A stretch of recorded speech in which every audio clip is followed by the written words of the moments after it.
দোস্ত, আসসালামু আলাইকুম।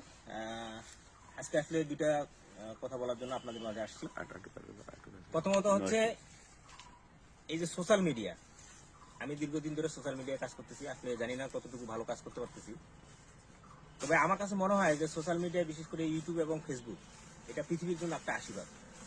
কারণ এই সেক্টরে যে পরিমাণের ছেলেমেয়েরা কাজ করতেছে, এটা আমি মনে করবো যে পৃথিবীর মধ্যে সবচেয়ে বড় একটা ইন্ডাস্ট্রি। লক্ষ লক্ষ মানুষ কাজ করতেছে এবং কোটি কোটি টাকা ইনকাম করতেছে।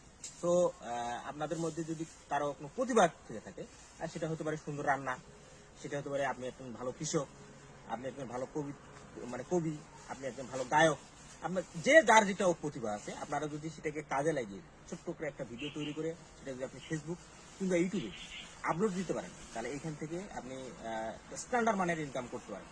হয়তো আপনি দেখতেছেন যে আপনার চাকরি করতেছেন বা ব্যবসা করতেছেন, মাসে হয়তো বা 50,000, 60,000 বা 30,000 হোয়াটএভার যে কোনো একটা ইনকাম আসতেছে। আপনি যদি একটা চ্যানেলকে এস্টাবলিশ করতে পারেন, তাহলে এইখান থেকে আপনি আনলিমিটেড ইনকাম করবেন। আপনি জানেন না যে এখান থেকে কত টাকা ইনকাম করা সম্ভব। সো আমি সবার উদ্দেশ্যে বলতেছি, আপনাদের ভিতরে যদি কোনো প্রতিভা থেকে থাকে, আপনারা একজন ভালো দক্ষ যিনি পেজ ওপেন করতে পারে বা ইউটিউব চ্যানেল ওপেন করতে পারে, তাদের সহযোগিতা একটা চ্যানেল, একটা পেজ ওপেন করে আপনি আপনার প্রতিভাটাকে মানুষের মাঝে বিলিয়ে দেন। আসসালামু আলাইকুম।